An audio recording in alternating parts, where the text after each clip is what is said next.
Alors, monsieur le rabbin Shlamé, d'abord bonjour. Et je suis venu un peu pour agrémenter des nouvelles pages du site internet du judaïsme d'Alsace et de Lorraine. À l'époque, j'avais commencé avec mon beau-père, le rabbin Warszawski, que vous avez dû connaître, je suppose.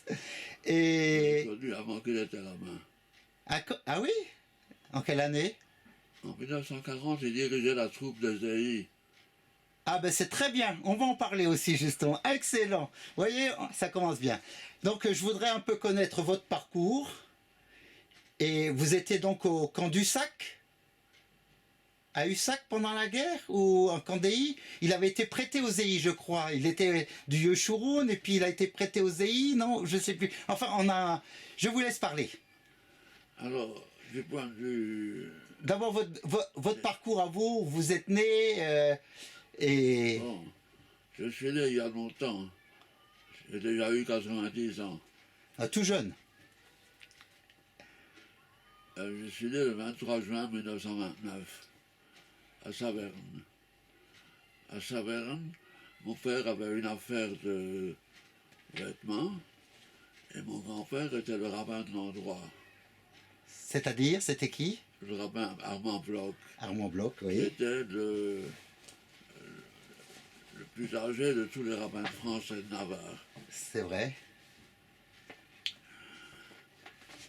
La première partie de ma vie,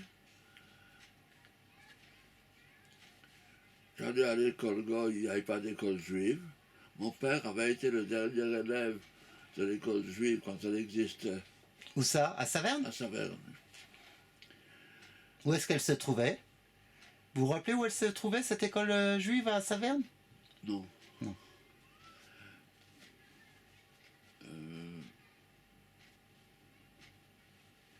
Donc j'étais à l'école Goy, c'était le collège de Saverne, qui venait d'être construit.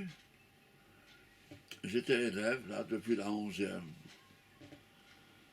Chaque jour, en fin de matinée, les cours s'arrêtaient le matin à 11 heures.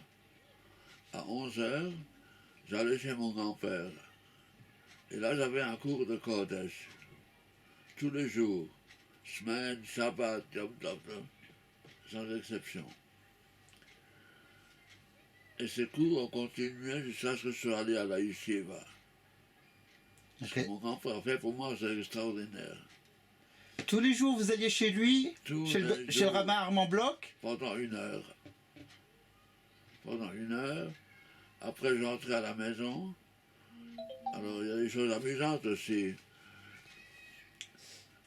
Il profitait quelquefois de ce que j'entre à la maison pour me charger de l'expédier de son courrier. Parce que sur mon chemin, il y avait une boîte aux lettres. Mais je suis très dans la lune. Je passais devant la boîte aux lettres sans mettre les... J'arrivais à la maison et mon père me demandait qu'est-ce que tu fais avec ça. Je retournais à la boîte aux lettres.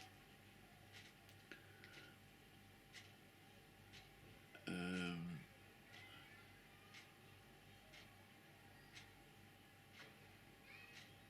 L'après-midi, j'étais de nouveau au collège.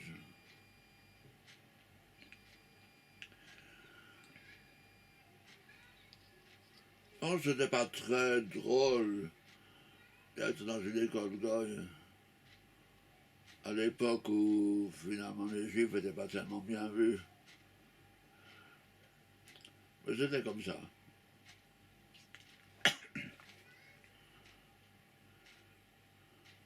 Et le Shabbat, vous alliez à l'école? Oui. Mais je n'emmenais rien. Je faisais rien. Là aussi, il y avait des choses drôles. L'instituteur était capable de me dire le Shabbat. Je savais, puisque vous n'écrivez pas aujourd'hui, effacez-moi le tableau.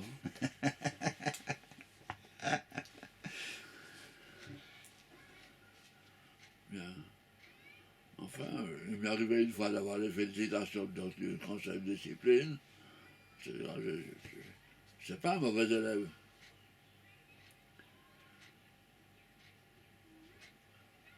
Là-dessus, En 1939 vient la guerre. D'abord la drôle de guerre.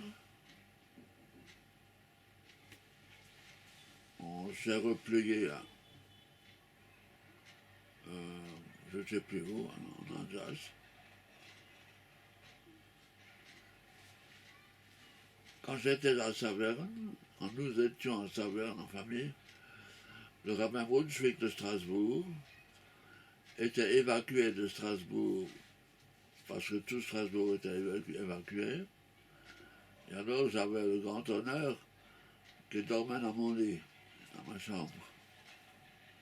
Vous avez entendu parler de docteur Robert Brunswick? Oui. Oui, bien sûr. Bien. Bon.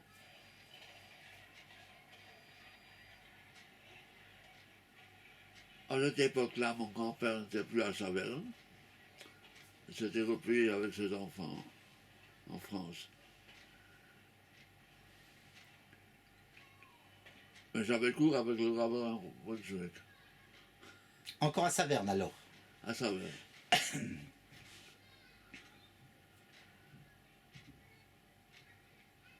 Après, ça a changé. La guerre est devenue plus sérieuse. Les évacuations sont venues se rapprocher. Alors nous sommes allés à Vichy, près de Vichy, à Cusset. À Vichy, il y avait une possibilité de casse-croûte, il y avait la boucherie Je, pour avoir la viande cachère.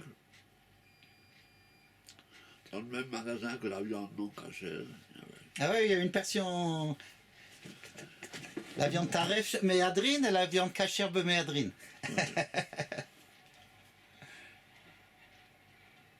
Le Chorette était présent dans la partie cachère. Une fois, mon père est allé acheter de la viande. Il a demandé au Chorette, est-ce que vous pouvez me mettre quelques os? Le Chorette, qui était assez énervé par tout ce que tout le monde lui demandait, il a dit, os que j'ai un seul os. À quoi mon père a répondu, relais là. Parce qu'il n'a aucun os, qu'est-ce qui reste de lui? Alors il a ri et il a donné quelques os.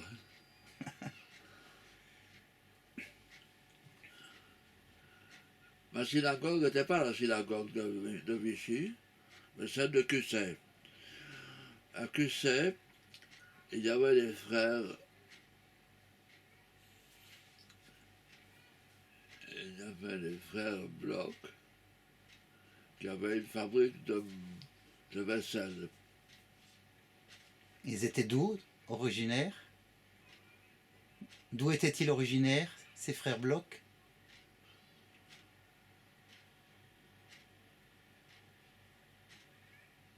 Je ne sais pas exactement, mais d'Alsace. Oui, d'accord. Ils venaient d'Alsace.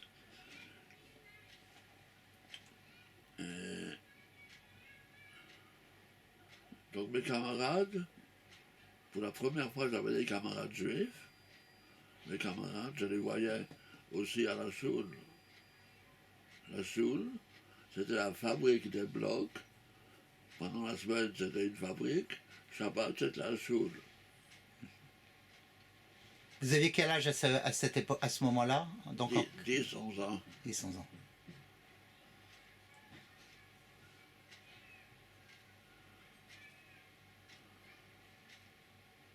Ceci a continué. J'étais en 5e à l'époque. Ceci a continué jusqu'à ce que le gouvernement de Paris s'est installé à Vichy. Alors là, il a expulsé. Évacué, ouais, enfin. Évacué, moi je ne vais même pas évacué. Expulsé. Hein? Expulsé. Expulsé. Il a expulsé les réfugiés. Alors on ne savait pas où aller.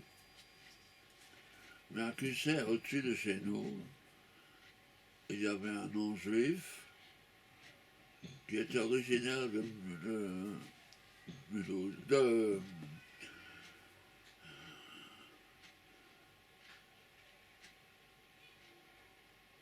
en Savoie, Chambéry. Il était originaire de Chambéry. Il a conseillé à mon père d'aller à Chambéry. Il n'y a pas un appartement là-bas. Mon père est allé à Chambéry. Chambéry lui a beaucoup déplu. C'était sombre, c'était genre. Alors il a fait un saut à Aix-les-Bains. À Aix-les-Bains, il n'y avait pas de synagogue. Mais comme c'était non pas zone allemande, mais zone italienne, il y avait beaucoup de juifs réfugiés qui étaient sur place. Et qui était encore à l'abri à l'époque. Et qui était encore à l'abri, parce que les Italiens ne les embêtaient pas relativement. Encore à cette époque-là. Oui. Alors on est venu à Aix-les-Bains. Et je m'excuse, le rabbin Robert est resté lui à... Le rabbin... le rabbin qui était à QC, il est resté là-bas? Il n'y avait pas de rabbin à QC. Non, vous avez dit que le rabbin... Celui qui était arrivé à Saverne, il est aussi parti là-bas, le rabbin Brunswick? Ah, non, le rabbin Brunswick, il était aumônier de l'armée, donc il allait là où il fallait aller. Ah, d'accord. Ok, d'accord. Après, il a été déporté. Après, il a été déporté, oui, ça je sais. Avec sa femme et sa belle-mère. Donc vous êtes à Aix-les-Bains? À Aix-les-Bains, il n'y avait pas de rabbin. Mais mon père a contacté des gens, notamment un juif originaire de Colmar, Strauss, le père de Janine Strauss, qui... Et ils ont fait venir un chocrette à Aix-les-Bains. Ils ont fait venir comme chocrette celui qui faisait, avant la guerre, la shrita pour la Suisse. Il était Khazan de Saint-Louis, dans le Haut-Rhin, et était en fonction aussi en Suisse. Il s'appelait comment? Vous vous rappelez?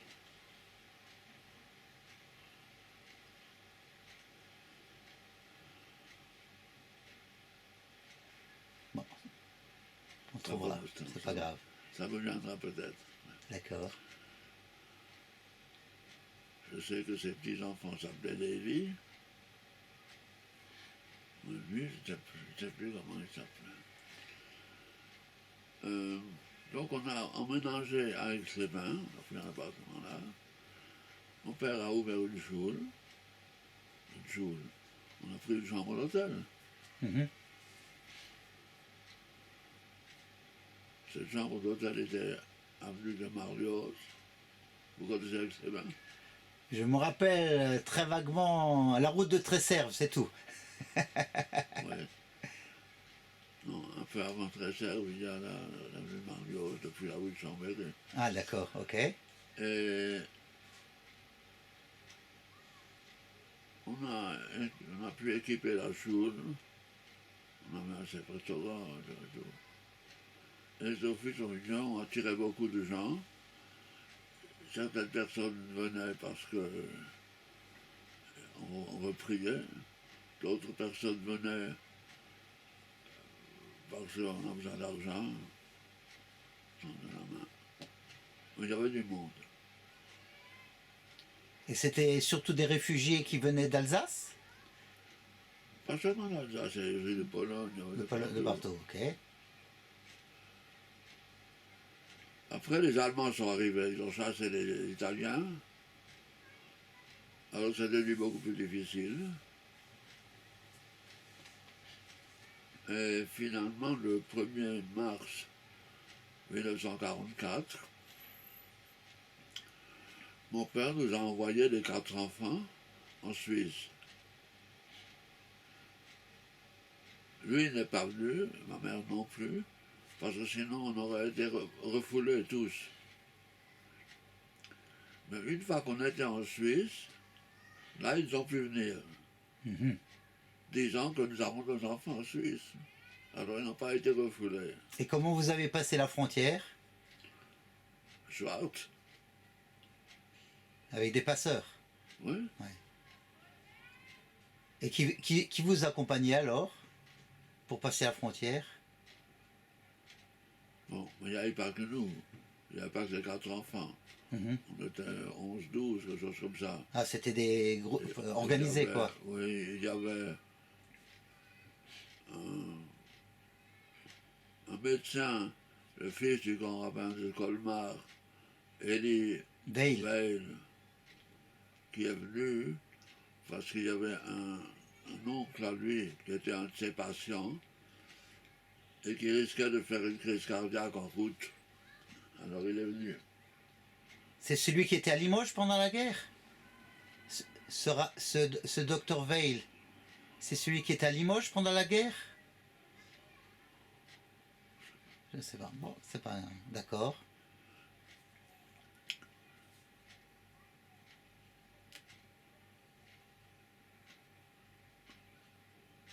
À ce moment-là, on a passé en Suisse. Vous savez comment les gens ont raconté le passage en Suisse. Quand on arrivait, le premier jour de Mannerheim, on était interné au camp. Au camp, on n'était pas tellement mieux que dans les camps allemands, paraît-il, mais on était en sécurité. En sécurité relativement, parce que on ne savait pas si les Allemands n'envahiraient pas la Suisse. On avait un peu peur, mais pas très peur, et puis c'était la seule solution qu'on avait. Bon. Mon grand-père était parti plus tôt, parce que ses 2 fils, qui habitaient l'un à Paris, l'autre à Strasbourg, sont allés en Algérie, à Alger. Et à Alger, ils ont acheté une maison, ils ont enlevé les murs et les plafonds et tout à l'intérieur, ils ont fait une choule. Et ils ont fait venir mon grand-père comme rave de la choule. Donc le rabbin Armand Bloch. Armand Bloch. Vous avez encore des photos de cette choule à Alger? Je ne sais pas qui a des photos, moi j'en ai pas. D'accord. À qui pouvez-vous demander ça? Bon, on verra, on trouvera. Je ne sais pas. Bien. Mon grand-père est resté à Alger jusqu'après la guerre. Après, il est revenu à Saverne.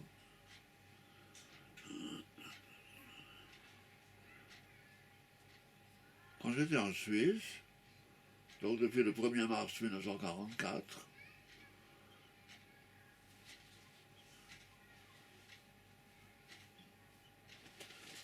quelques jours avant Shavuot, d'abord, le jour avant Pessah, j'ai été libéré du camp. En Suisse. En Suisse, chez un oncle de mes cousins, on a pris chez lui. Et une fois que j'étais chez lui, j'ai essayé d'aller à la yeshiva de Montreux. Chez le rabbin Bochko. Chez le rabbin Bochko? Non, Bochko. Ouais. Les gens de Zurich, il y en a beaucoup qui sont beaucoup occupés, qui se sont dépensés, jusqu'à ce qu'ils sont arrivés à obtenir à Berne, ils ont obtenu que je puisse aller à Montreux, et le gouvernement suisse payera à Montreux ce qu'il payait à mon oncle, enfin.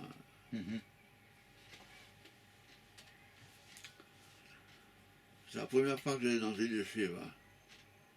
J'avais pas encore 15 ans.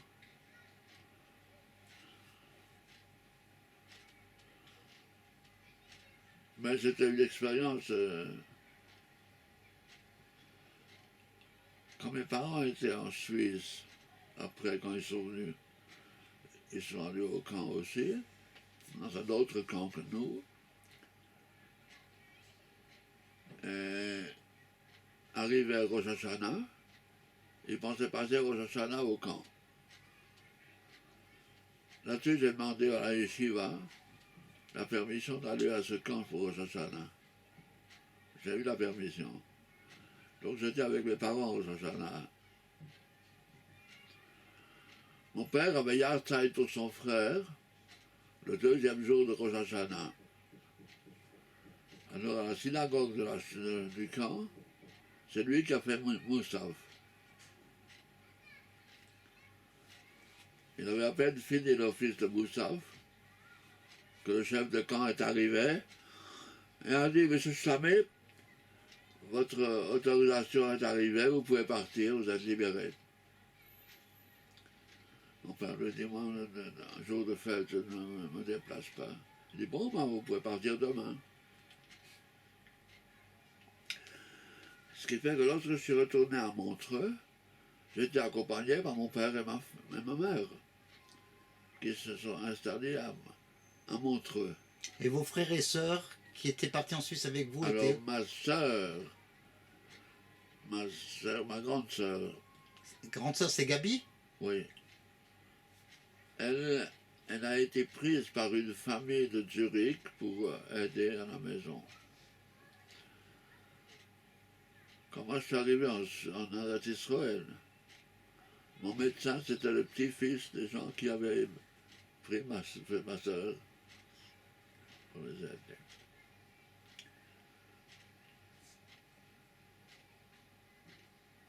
Donc vous êtes arrivé à Montreux, à la yeshiva avec vos parents? Mes parents n'étaient pas à la yeshiva. Non, mais ils sont arrivés à Montreux, quoi. Oui, c'est ça. C'est ça. Ensuite, ceux qui étaient plus jeunes que moi, mon frère et ma petite sœur, ont été, à cause de leur âge, envoyés en maison d'enfants à Taverny.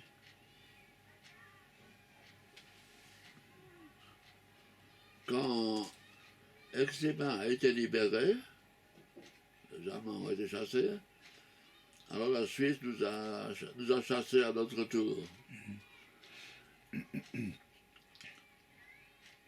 Mais là, on s'est retrouvés avec 4 enfants avec les parents. On est revenus en France ensemble.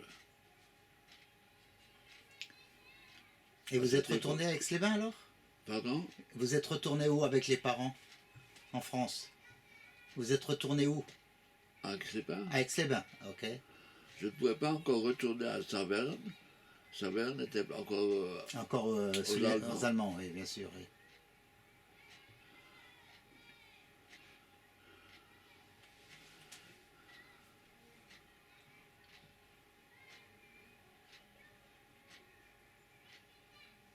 On n'était pas longtemps à Aix-les-Bains.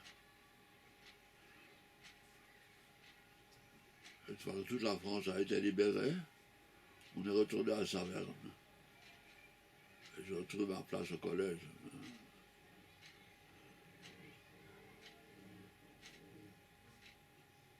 Et votre grand-père est revenu à Saverne quand?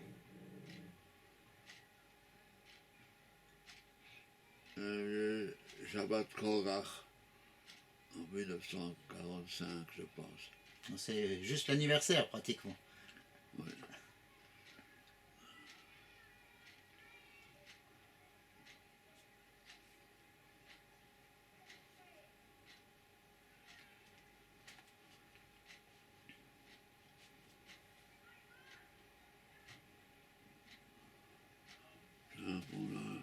La communauté a eu du mal à se remonter.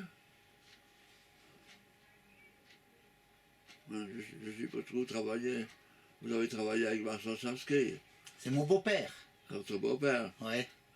Vous connaissez le livre? Ben, c'est vous qui avez écrit le livre avec votre beau-père. Sur les choules? Hein? Sur les choules? Sur les choules d'Alsace? Oui. Oui, c'est moi.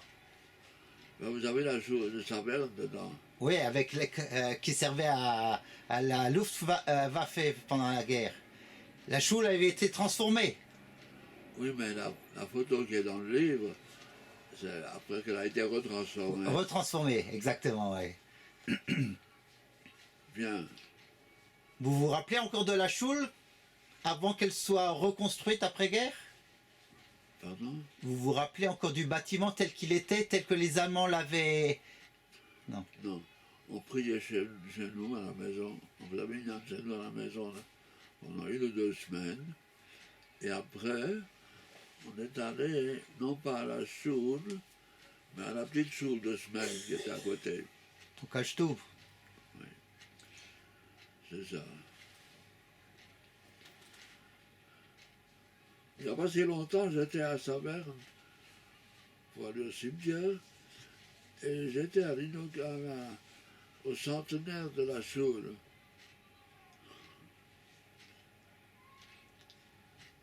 Soit.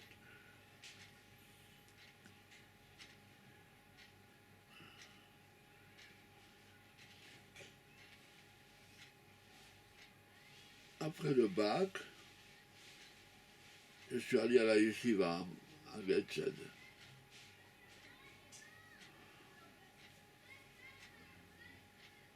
Le rabbin Mouk voulait que j'aille avec son fils en Amérique à la yeshiva. Quand j'ai parlé de ça à mes parents, ils m'ont dit non, c'est trop loin. Alors ils venaient de recevoir une lettre de Getzed disant qu'une yeshiva avait démarré. Alors je suis allé dans cette yeshiva. J'ai appris là-bas pendant 4 ans. Et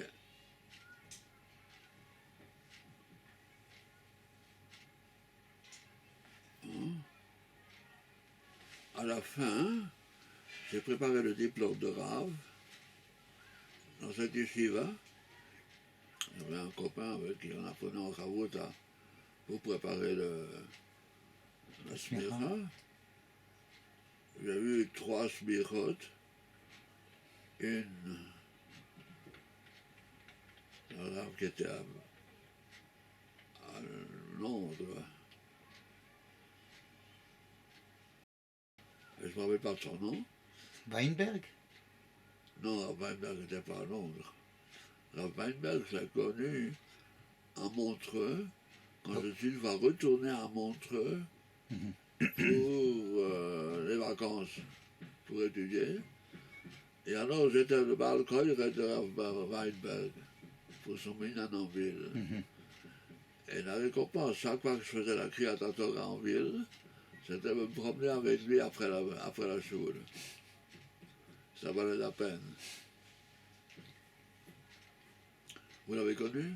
Non, mais je sais qu'il était. C'était en parenté avec Madame Bochko, non? Je sais pas. Non, il me semble qu'il y avait. Enfin. Madame Bochko n'était déjà plus là quand moi je suis allé à Montreux. Ah, d'accord, ok. À moins que oui, donc vous avez eu les rabbins qui vous ont donné la smicha? Mais vous en avez 2 là. Pas tout en haut, tout en haut. Ah, c'est à Rav Horowitz. Ça c'est Rav Horowitz. Ouais. Et à droite c'est Rav Landinsky, le fondateur de la yeshiva de Getzed. Ok, d'accord. Son père était le Rosh Yeshiva du Chafetz Chaim. Ok. Et en dessous, vous avez les 2 photos des 2 beaux frères. À gauche, c'est Rav Lev Gurwitz, qui est devenu plus tard Rosh Yeshiva, il a succédé au directeur. Ouais. Et l'autre, c'est son beau-frère, Rav Lev Lapian, le fils de Belia Lapian. Ok. Tout en bas, c'est la Moshe Schwab, qui était le mashgiach de la yeshiva. Ah, de Getzet.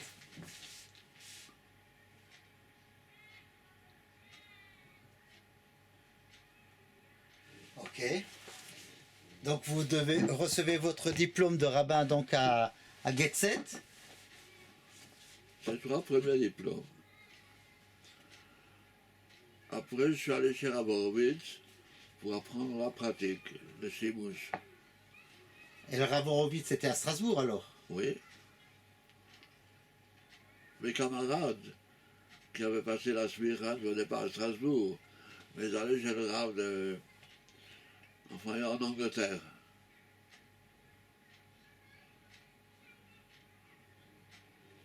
Celui qui a plus tard été nommé à Yerushalayim,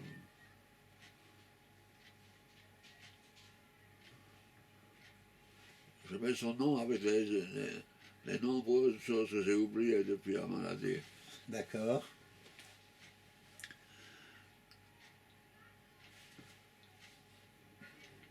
Avant, Robert, lui, il n'était pas d'accord avec moi pour une chose. J'avais déjà 20 ans, 21 ans, et je n'étais pas marié. Et lui, il est un chassid. Il voulait que je me marie. Alors il m'a proposé de me marier avec quelqu'un. Et je n'ai pas accepté parce que c'était un mariage, c'était le beau-père qui payait. Moi j'ai dit, moi je me marie quand je gagne ma vie. Alors il a pris contact avec le grand-bain de Colmar, le grand-bain Fuchs, celui qui est décédé presque centenaire. Absolument, ouais. Le grand-bain Fuchs a réussi quelque chose de merveilleux, c'est qu'en fouillant dans les lois de l'époque de la Révolution française, il a trouvé une loi du temps de Napoléon, donc, disant que si ces trois rabbinim reconnaissent quelqu'un comme arabe valable, alors c'est valable. À l'époque, l'école rabbinique ne donnait le diplôme qu'à des gens qui ont étudié pendant 5 ans à l'école rabbinique. Comme moi, je n'ai pas d'école rabbinique, je n'ai pas reçu le diplôme de la le Bourchin. diplôme. Mais le grand-père Fuchs a pris les 3 smirotes que j'avais, il les a traduits en français, et il les a résumés, et il les a envoyés à la direction des cultes, qui a répondu en reconnaissant que j'étais un arabe valable. On peut me nommer. Et c'est comme ça que sans diplôme de l'école rabbinique, j'ai été nommé rave à Dornac.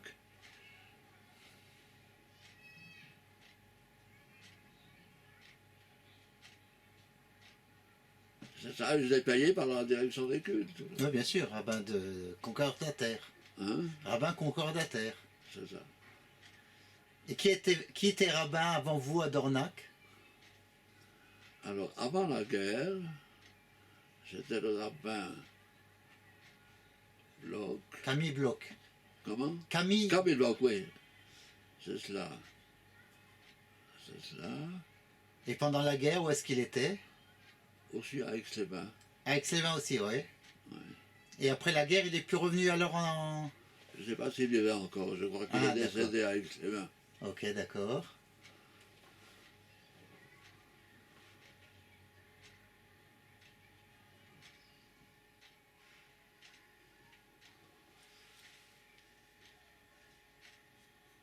J'ai sauté quelque chose. Je ne sais pas pour en gymnastique, mais enfin ça... C'est pas grave, vous pouvez le rajouter ça, encore. Je peux sauter. Vous pouvez le rajouter. Quand j'étais à QC, Ouais. j'allais apprendre la Gemara chez le rabbin Guggenheim de Buxwiller. Ernest. Non, le père. Ah, ok, d'accord. Ernest des prisonniers. Oui, oui, Ernest était au Stalag, c'est juste, ouais, ouais. J'ai appris la Gemara à Souka. Un jour, Kaplan est venu. Il n'était pas encore grand rabbin. Oui, bien sûr, ouais. Il est venu. Alors Guggenheim lui demande pourquoi il a choisi la Souka pour m'apprendre avec moi. Alors, Kaplan essaie de trouver des choses, c'est facile, c'est pas un truc, tout. Non, aucune de ces raisons. C'est parce que c'est la seule Gemara dont j'ai 2 exemplaires, je peux lui en passer un.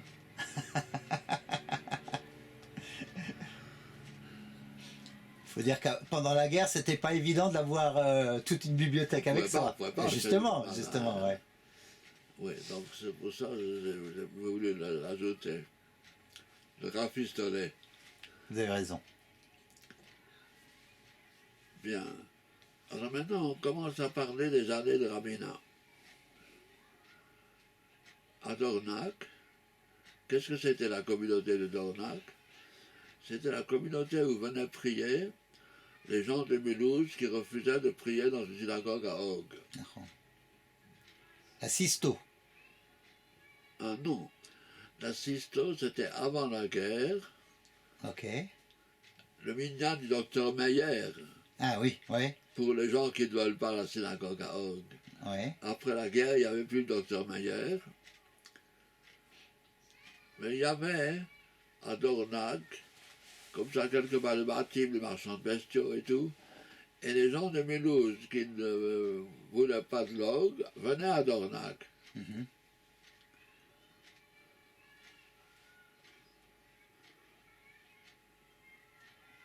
Seulement, ça allait un peu trop bien, alors ça n'allait pas bien. Ça allait trop bien en ce sens que, une fois que je m'occupais des enfants de Dornac pour un Talmud Torah, les gens sérieux de Mulhouse ont aussi envoyé leurs enfants là-bas. En soi, c'est très bien. Mais dans le tas, il y avait 2 enfants dont la mère n'était pas juive. Alors j'ai dit que ou bien il fallait faire la conversion, ou bien il ne devait pas venir. Mais il y a eu une pression. On voulait absolument que je les prenne. Alors j'ai prévenu que si je les prends, je quitte. Et effectivement, j'ai fini cette année scolaire et j'ai quitté Dornac. En quelle année? Ça fait pas.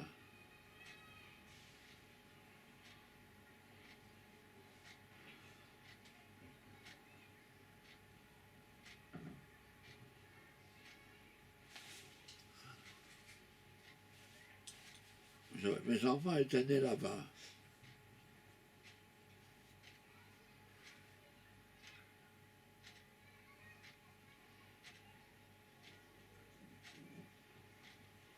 Et la choule, vous priez dans le bâtiment à côté de l'ancienne choule? Dans la petite choule en bas au rez-de-chaussée, quoi. Comment? Dans la petite choule qui est encore celle qui a été utilisée jusqu'il y a quelques années.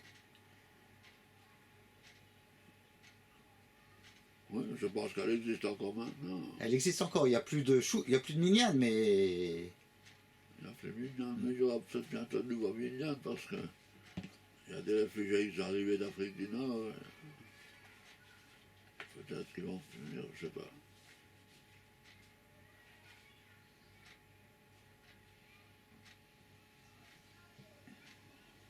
Oui, et...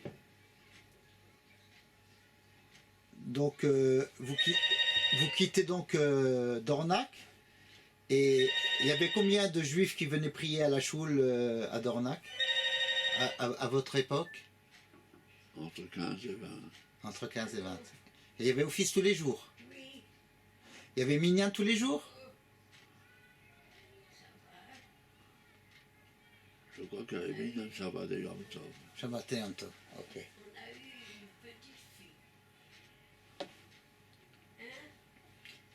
Et après Dornac, donc vous donniez des cours au Talmud Torah de Dornac? Non, une fois que j'ai quitté Dornac, je n'étais plus à Dornac. Non, mais à Dornac, quand vous étiez à Dornac, vous donniez des cours au Talmud Torah là-bas? Vous aviez un Talmud Torah Ouais, à la Choule. à la choule, ouais. Et vous donnez les cours le mercredi et le dimanche, ou le jeudi et le dimanche? Le plus petit de mes élèves, à l'époque, continue de venir me voir tous les mois. Il dirigeait du Shiva à Bnei Brak. Samuel? Je ne me rappelle plus si c'est Yves ou Alain. Je sais, un des deux est décédé. Non, ni Yves, ni Alain, mais le plus jeune des frères, Qui est Michel? Michel. Ah, qui habite à Jérusalem. Oui. Il habite à Jérusalem. Oui. Michel habite à Jérusalem. Il est expert comptable. Alors c'est pas Michel. C'est pour ça que je me suis dit, c'est ou Yves ou Alain. Ça peut être Alain. Les gens, quand ils se présentent, ils disent son nom en hébreu. Ça, les noms je l'ai connu du temps où on allait prier chez les parents à Mincha et Mariv chez eux à la maison.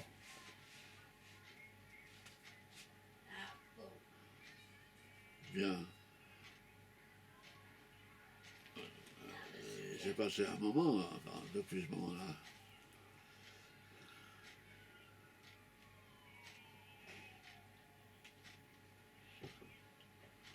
Alors j'ai enseigné dans des écoles juives. Où ça? À Paris.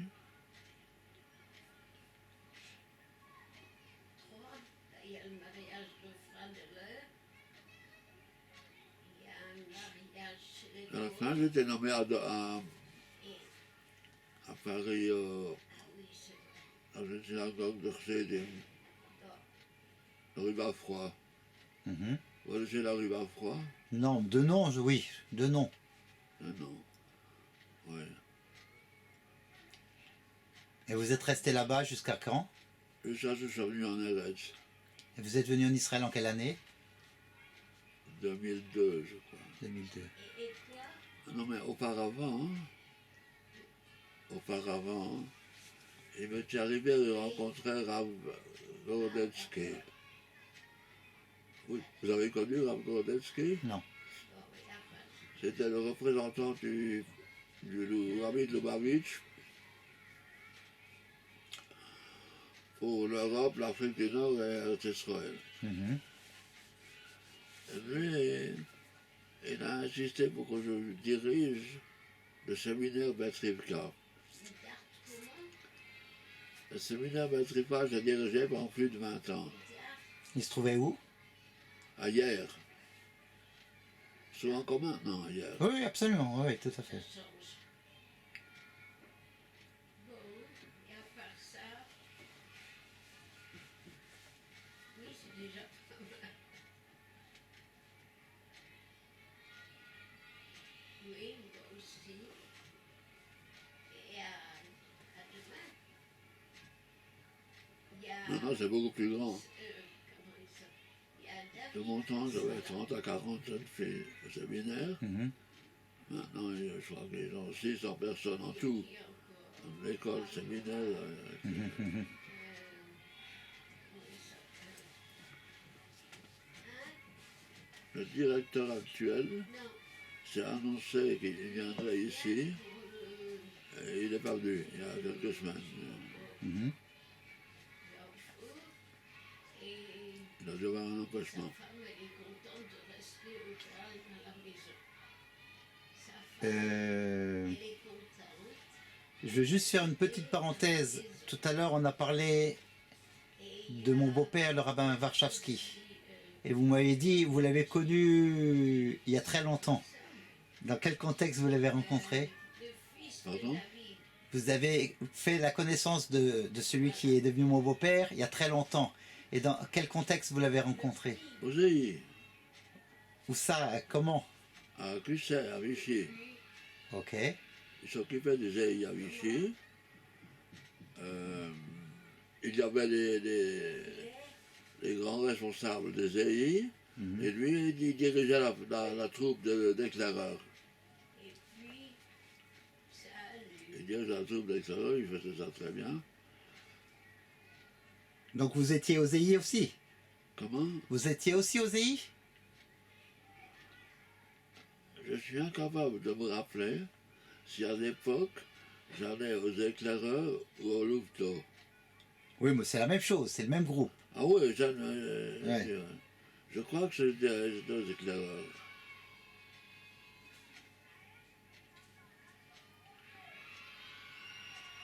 Et l'endroit s'appelait Ussac? Non, j'étais à Vichy. À Vichy?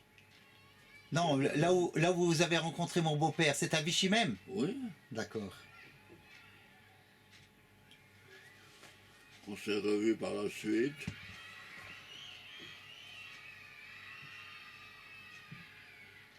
On s'est revus à Strasbourg. Autrement, on s'est revus. Donc vous êtes resté pas tellement longtemps à Dornac en quelque sorte. Vous étiez combien d'années à Dornac? Mais tous mes enfants sont nés là-bas. Tous les enfants.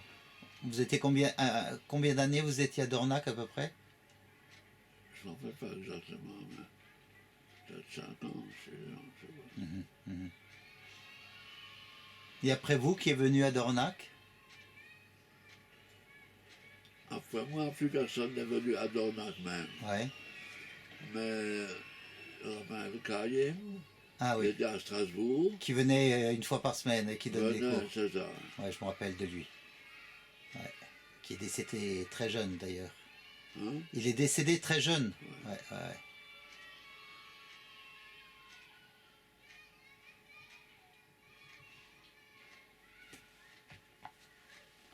Voilà, vous vous rappelez de lui?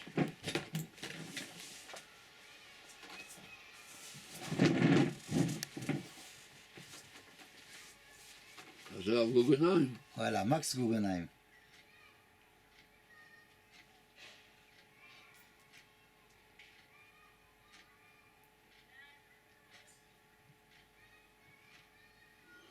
Hein, il a été à Bischheim d'abord.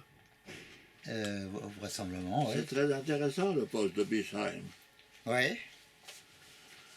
Qu'est-ce qui était avant lui à Bischheim? Revitzik, non? Deutsch. Ah, vous parlez de Max? Pardon? Vous parlez de mon beau-père? Je parle. De Max Guggenheim? Non, pas de Max Guggenheim, Max Wachowski. Ah oui, son premier poste c'était Bischheim, après Deutsch. Après Deutsch. Après, non, il y a eu Deutsch, Et après, il y a eu. il y a le rabbin Friedman. Non, moi, je crois que c'était plus tard. Non, non, non. Non. Il y a le. Attendez voir que je dise pas de bêtises. Non, le rabbin Friedman a remplacé mon beau-père. Voilà. Voilà, c'est juste, ouais.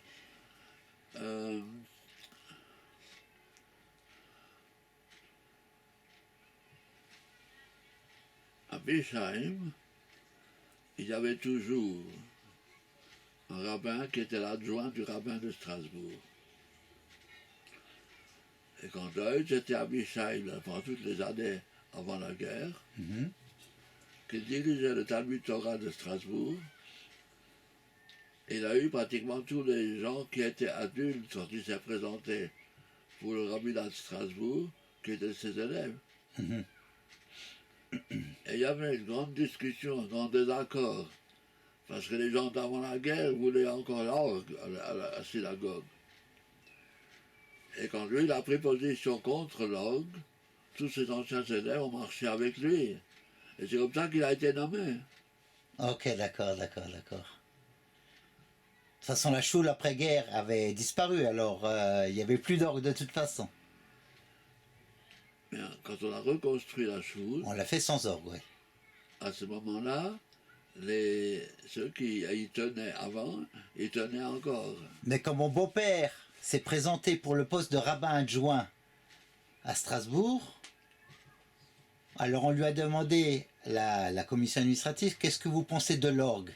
Et mon beau-père a répondu la même chose que le grand rabbin Deutsch. Alors on lui a dit le poste n'est pas pour vous. C'est comme ça qu'il est arrivé à Bischheim.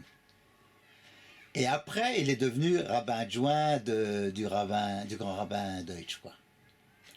Mais le grand... Après, il est devenu grand rabbin. Et après, il est devenu grand rabbin. Mais déjà, pendant la guerre, mon beau-père, qui étudiait à Limoges à l'école Hort, et quand le rabbin Deutsch, à l'époque il était rabbin, quand le rabbin Deutsch a créé le petit séminaire de Limoges, Psyll. le Psyll, il a demandé à mon beau-père de venir étudier et d'arrêter l'Hort.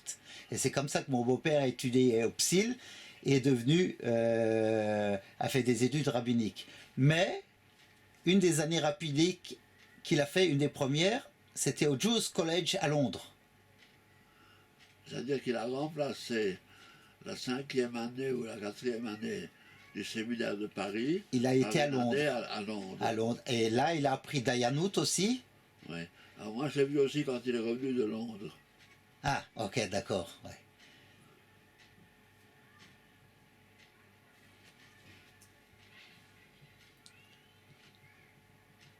J'étais à son enterrement. Ouais.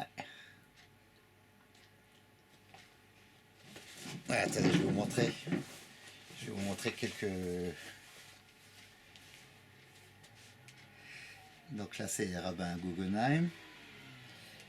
Et je vais mettre mes lunettes là. C'est ça. Je vais vous montrer. Ça, c'est Ernest. Hein? Ça, c'est sur Ernest Guggenheim. Ça, c'est Ernest. Ouais. Et la photo de là, ça, c'est un dessin qui a été fait du rabbin Yekel Weil, qui a été Rabbin? Yekel Weil, qui était rabbin après David Sinsheim à Strasbourg. Et il n'y a que ce dessin qui existe. Pas Yekel Weil, Jacob Meyer. Jacob Meyer. Et là, je vais vous montrer autre chose. Attendez voir. On a parlé du rabbin de votre grand-père. Armand Bloch. Voilà. Ah ouais, non, ah ouais, ouais.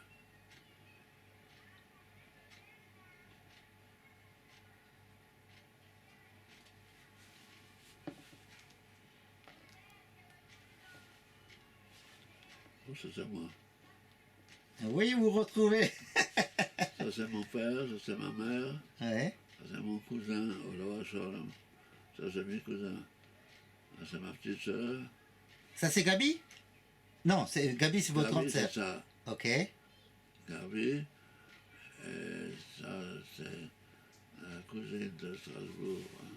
Ok. Et ça, c'est vous? Pardon? Ça, c'est vous le premier? Non, le deuxième. Ah, le deuxième, c'est vous. Avec le grand sourire. Et ça, c'est qui?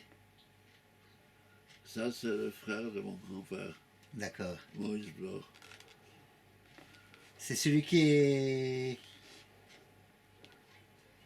Moïse Bloch, c'est celui qui était aussi à Aix-les-Bains. Celui? Qui était aussi à Aix-les-Bains? Ah non, non, non, puisque je vous parliez de votre frère. Non, non. Ok. Donc ça, c'était un frère de... Ok. Ça, c'est sa femme. Ah, d'accord. Je vais vous montrer encore un autre rabbin.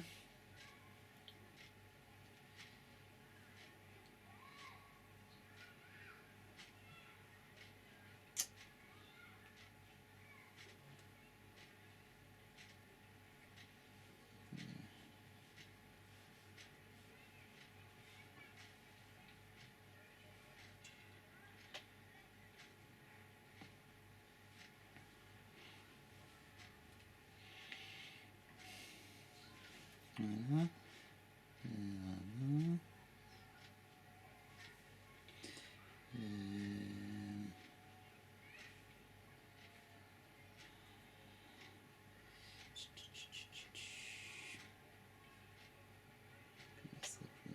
Voilà. Lui, il est habillé en rabbin. Ouais. Ouais. Les rabbins de l'époque suivante s'habillaient en curé. Ouais, c'est vrai, c'est vrai, c'est vrai. Voilà. Hein? Voilà. Vous reconnaissez? Voilà, Fruitwick. Voilà.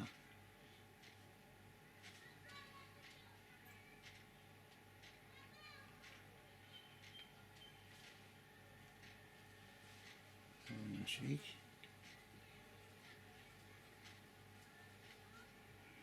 C'est un texte sur Hanouka qu'il avait fait dans la tribune juive d'Avancaire.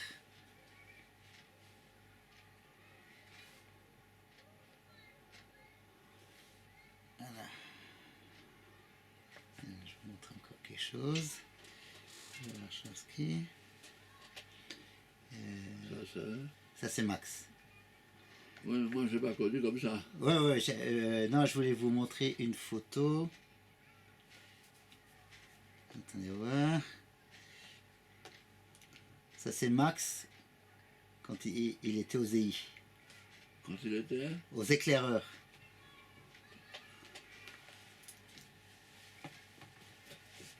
Mais je ne sais pas si c'était à... À Vichy. Ah oui, à Vichy, voilà. Bah voilà. Allez, on peut l'agrandir la photo. Voilà.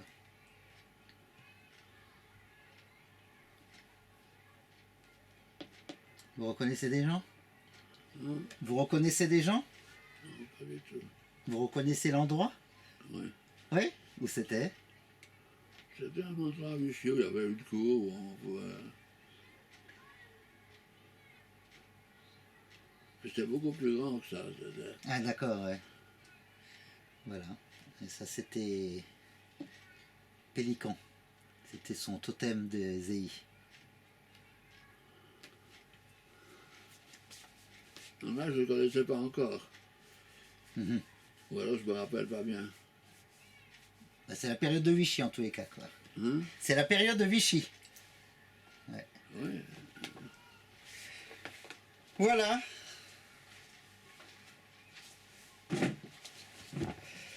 Vous avez encore d'autres petits souvenirs là qui vous viennent en tête ou vous avez...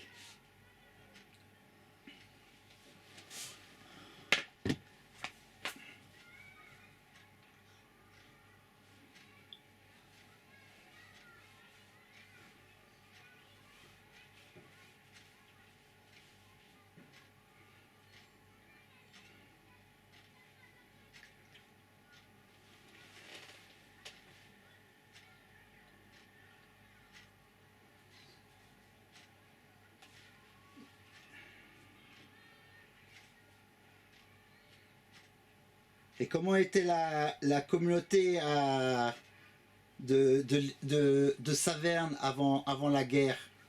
Elle était active, elle était... Alors, jusqu'en 1914, Oui, c'était une communauté active, avec un niveau. En 1914, les Allemands ont mobilisé tous les jeunes d'âge militaire et les ont envoyés au front lors de la guerre entre l'Allemagne et la Russie ou la Belgique. oui, là, oui, oui. Sur le front Est. Oui. Et quand ils sont revenus, Ouais, ils avaient perdu toute la Yiddishkeit. ok. Avant, ils mangeaient cachère, maintenant ils ne mangent plus cachère. Avant, ils mettaient des tefilines, là, ils mettaient des tefilines assez rarement. Et... C'était assez pauvre. Mhm.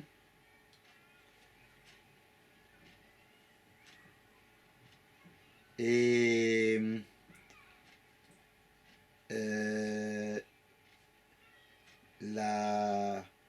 Quel était votre... Vous êtes en famille avec Alain? Alain Kahn? Sylvain Kahn? Alors, Alain Kahn, je vais vous dire, Sylvain a épousé ma cousine. D'accord, Ruth? Oui. Ok.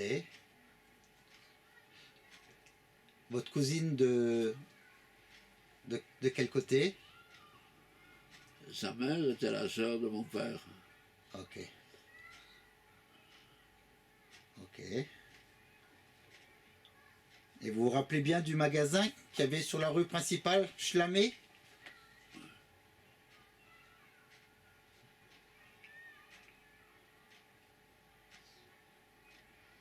Voilà. Je vais essayer de voir si j'arrive à joindre mon beau-frère parce que il m'a dit il aimerait bien vous parler. Qui c'est votre beau-frère? Alain Kahn. Ah, Je vais voir si j'arrive à le joindre.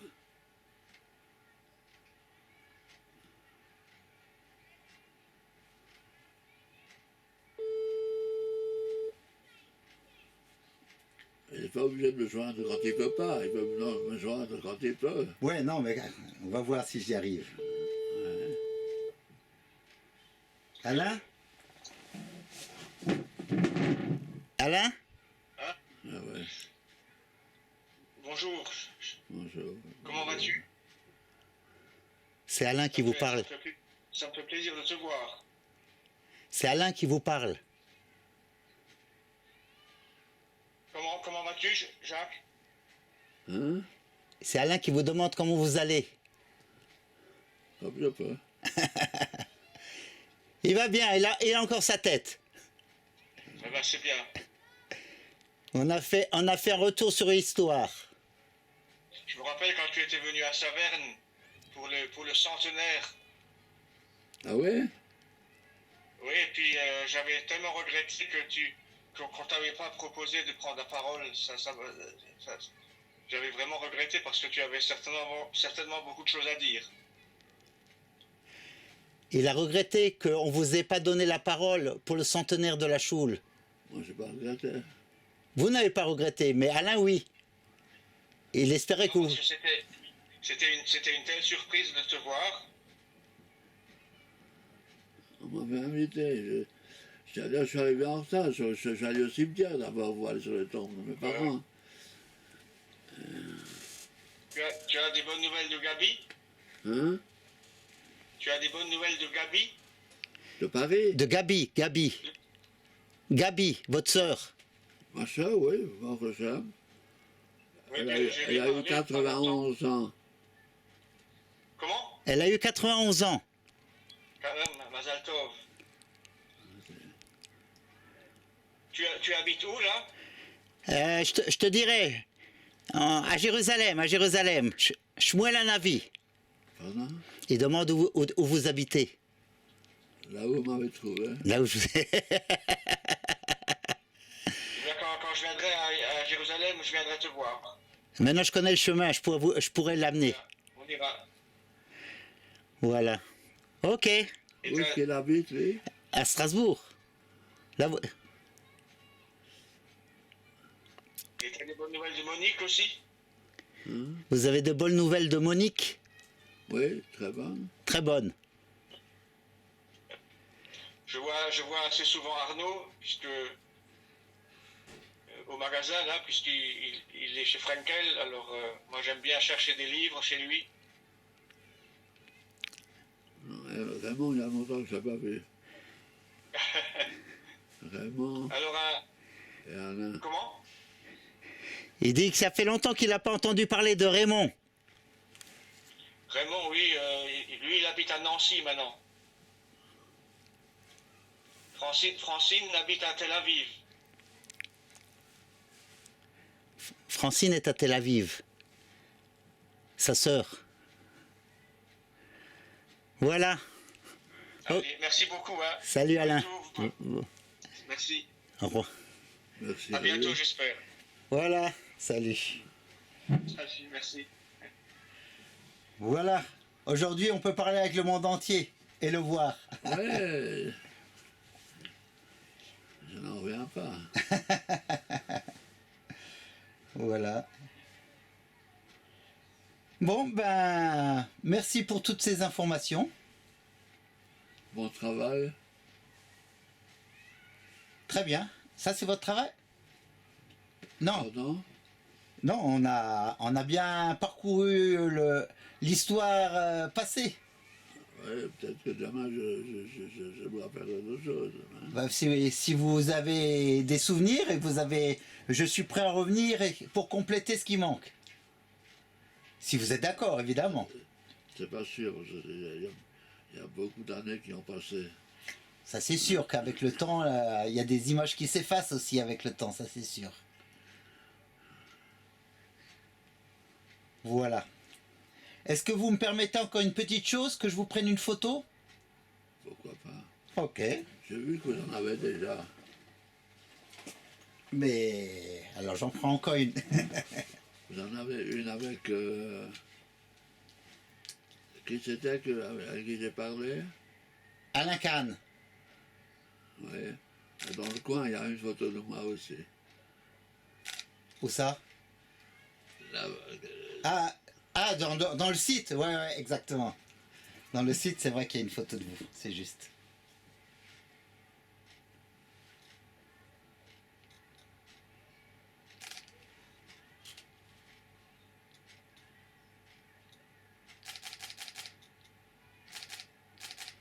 Voilà. Voilà.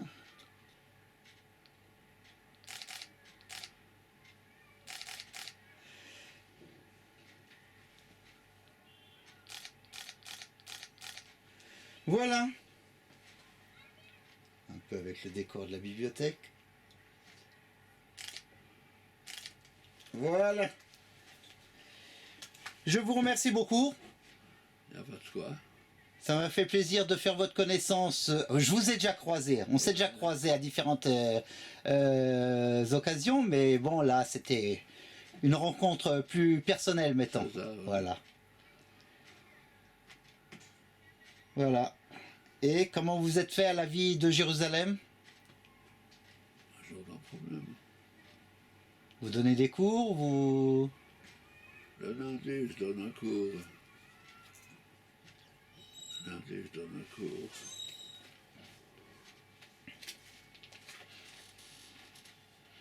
Alors, votre épouse, c'est celle que vous avez proposé le rabbin Horowitz? Non, Ah, c'est... non. C'est une dame que j'ai prise parce que elle était à Gateshead, elle a étudié au séminaire Mhm. et elle était orpheline de père.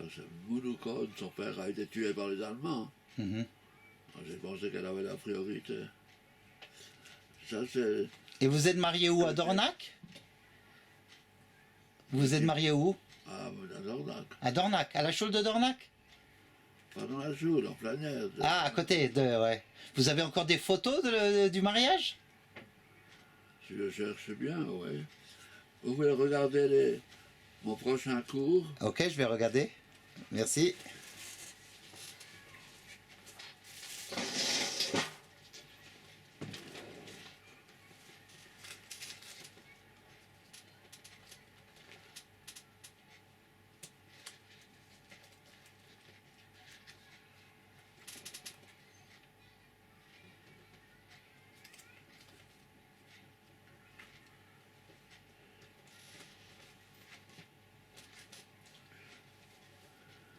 Vous voulez une photo d'où?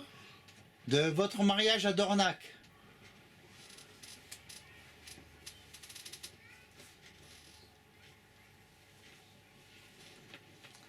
Vous avez aussi des photos du temps où vous étiez en poste à Dornach? Pardon? De vous en tant que rabbin de Dornach, vous avez des photos aussi?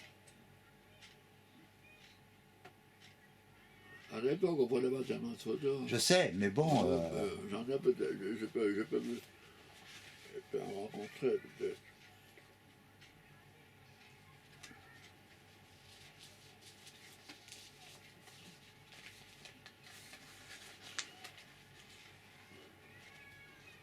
Me voilà avec mon grand-père.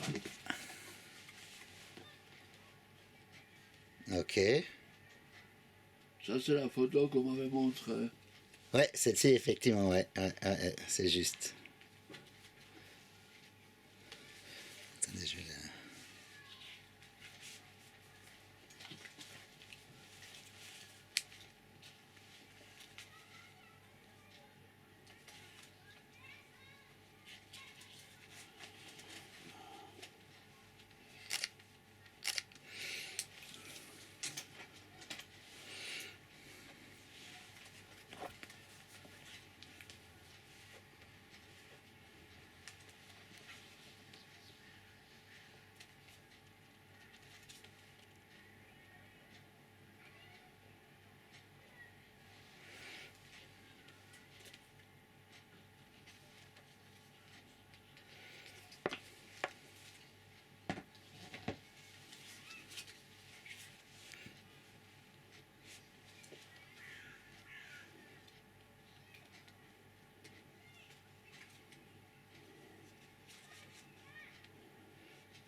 Et vous avez combien d'enfants? 3, il y en a un qui n'a pas vécu.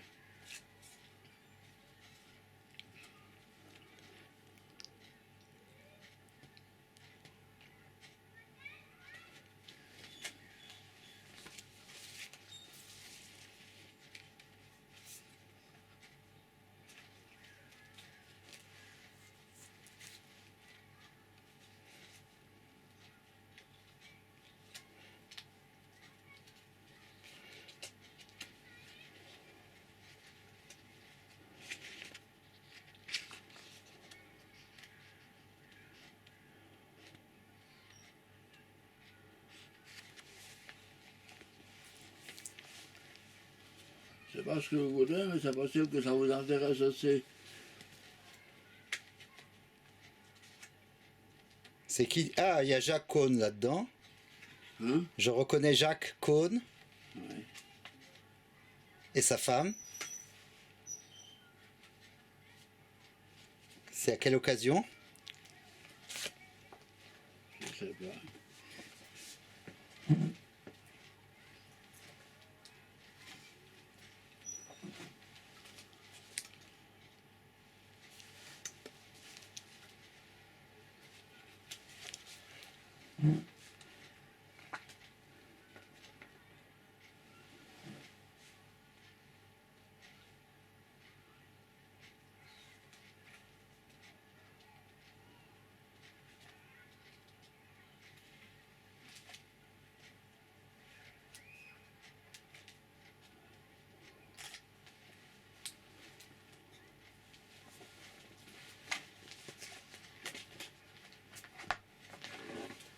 Vous avez connu, hein? Ah, à Moyel, Oui. le directeur de l'école Akiva à l'époque.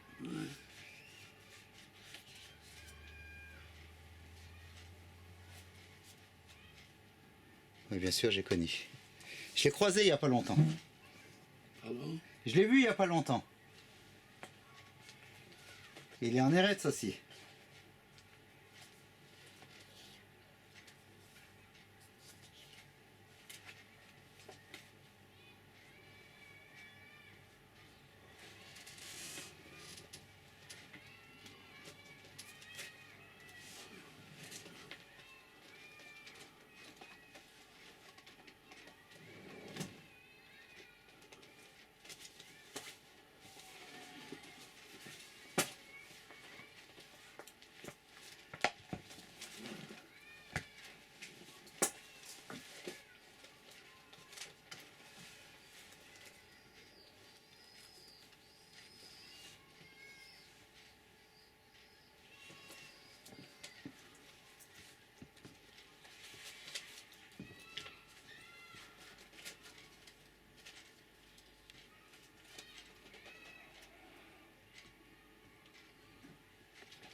Quand j'étais en Amérique, Oui, j'ai Rabbi Lubavitch.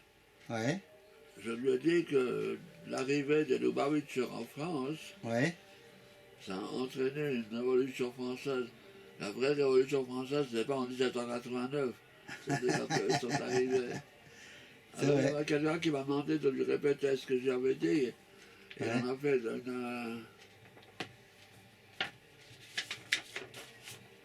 Je sais pas si ça vous intéresse. Ouais. Et quelques pages qui suivent. Entrez voir.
Je vais écrire un Sefer Torah. Oui. fait une Achnasat Sefer Torah. Ouais. J'ai un tas de photos de cette Achnasat Sefer Torah. Ouais. Je ne sais pas si vous voulez regarder. Je peux regarder, mais j'aimerais bien vous trouver comme rabbin de Dornac. Ou de votre mariage aussi à Dornac. Montrez voir. Non, c'est pas de Dornac.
Pardon.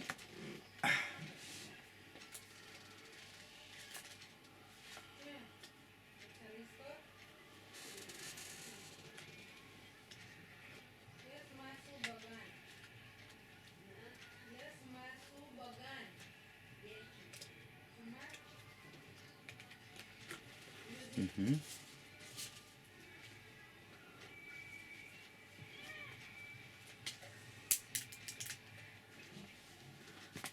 Et qui c'est qui vous a marié à Dornac?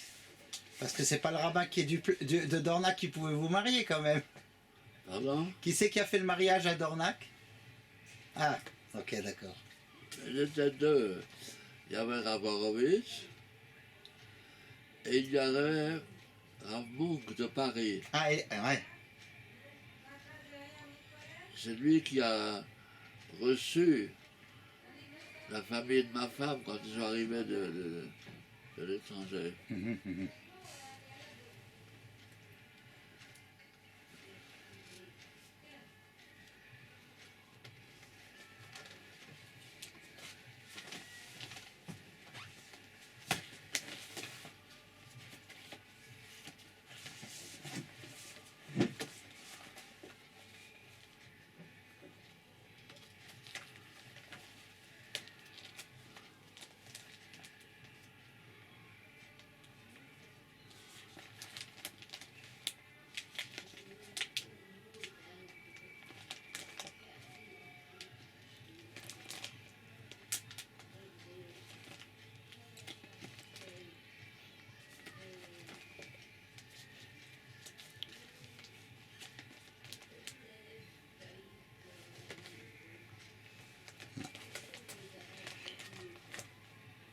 Voilà, voilà. Bon, je veux pas vous déranger, hein, je veux pas vous faire trop de dérangements pour la...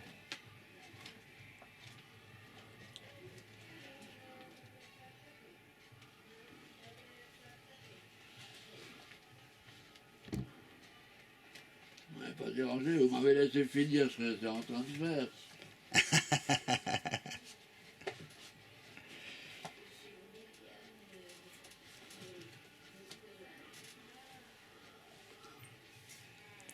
Voilà. En tous les cas, un grand merci. Pardon? Un grand merci pour votre... Je vous en prie. Enfin.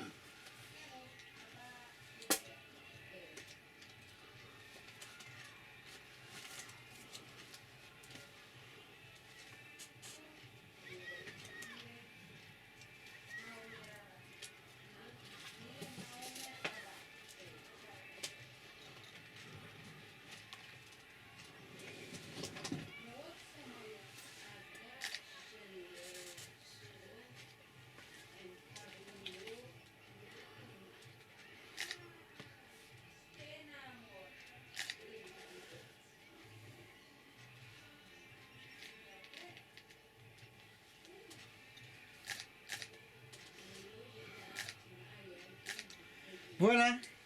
Je vais vous laisser. Je vais ranger N'oubliez rien. On va tâcher.